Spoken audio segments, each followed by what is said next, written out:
Hi guys mga kanegosyo, Kasesa Familia! Magandang araw po. So alam nyo guys, excited ako na mag-vlog. Excited ako na sabihin sa inyo na guys, meron tayong bago na namang negosyo na papasukin. This time, ito yung favorite natin, ang kape. At hindi lang basta kape kasi ito ay kapeng barako. Pag sinabi kasi natin kapeng barako, lagi naisip nila, sa Batangas doon ka makakabili ng kape, na kapeng barako. Especially kung pupunta tayo sa bayan ng Taal sa Palengke, makakabili tayo dyan ng powder o yung galpong kung tawagin dito sa Batangas. So kung tayo pupunta ng coffee shop dito sa Batangas, hindi lang naman siguro sa Batangas, sa iba rin, makikita kayo na sa kape, dili pa nga, Barako Joe, kapeng barako, brewed coffee. So famous ang kapeng barako. So guys, lagi akong panagbabalag, nag-share ako na uminom ako ng kape.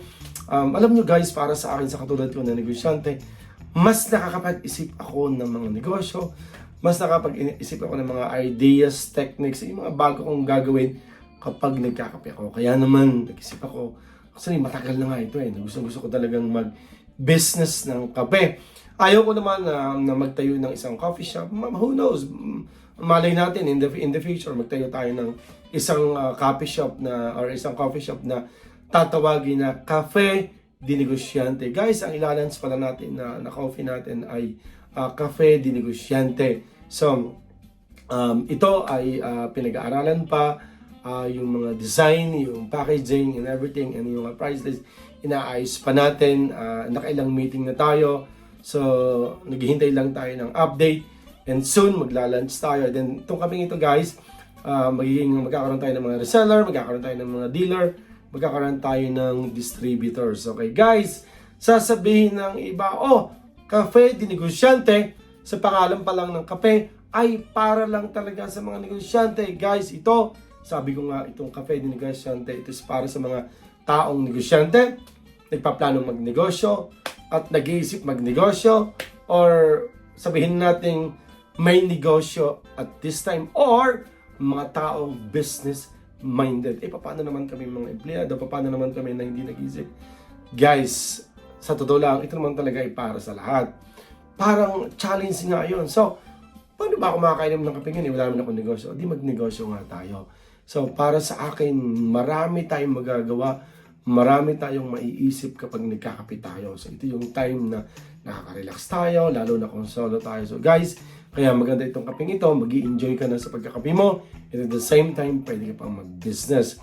Guys, naalala ko nga yung, baka sabihin nila baka naman medyo mamahalin yung kapeng yon. So guys, itong kapeng ito na ating ilalans, hindi ito yung kape na basta na lang tinipid. Sa term na nga lang na Cafe di Negosyante, basically it's for business-minded people, business people, hindi rin naman nga. Pero sabi ko nga lagi kung gusto natin ng quality na lasa, kung gusto natin na quality na binibili tayo ng mga bagay na quality, sabi nga quality ain't cheap.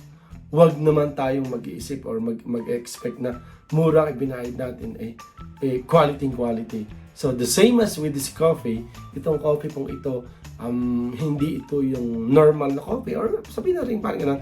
Pero this is like hindi naman sobrang taas, hindi naman sobrang baba, like average. Okay? Isang challenge ko sa inyo yan. Sabihin nyo, sabihin lagi ng iba. This is real talk, okay?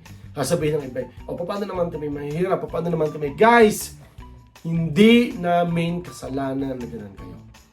Or hindi kasalanan ng ibang tao na maging mahirap kayo, na wala kayong pera. And then, work hard. Sabi nga ni Mayor Piping Sandoval, yung dating mayor namin na wala na nga dito sa mundo ito, he passed away. Naalala ko nung nagsasalita siya, mayroong isang luksang parangal, sabi niya, sabi nga niya lagi, hindi natin kasalanan na tayo ay pinanganak na mahirap, pero kasalanan natin na tayo ay mamamatay na mahirap. Masakit, parang sabihin parang doon sa isang nakita ko sa isang palabas na or sa balita na yung bang mga guards sa isang subdivision, nakikipag-away sila dun sa mga homeowners, lalo na sa mga officers. Sabihin na, kung ba kami, mahirap lang, minamalit nyo kami. And sabi nga ng isang babae, hindi namin kasalanan na maging mahirap kayo. Ay din, kasalanan ba namin na kami ay maging, sabihin natin may kaya, parang ganon. So guys, challenge. Wag malitin yung sarili. Okay? Instead na ganon, maging challenge, motivation sa atin na, okay, kung kami minamalit yun, sige, magtatrabaho kami ng ayos. Sige, kung ngayon hindi ako makainom ng coffee na kape, dili pa.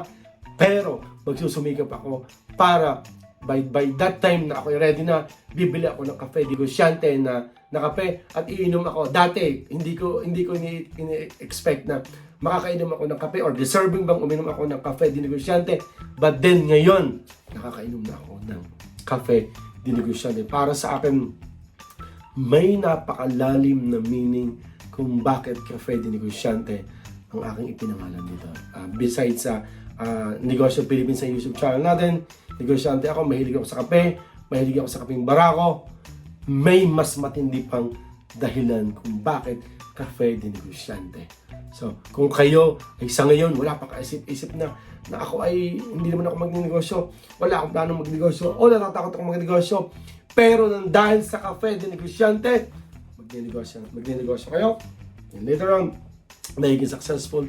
Pwede nyo sabihin na, kung hindi dahil kay sir, kung hindi dahil sa cafe di negosyante, hindi ako magninegosyo, na challenge ako, na parang na-inspire naman ako. And then ngayon, I'm a very successful businessman or businesswoman.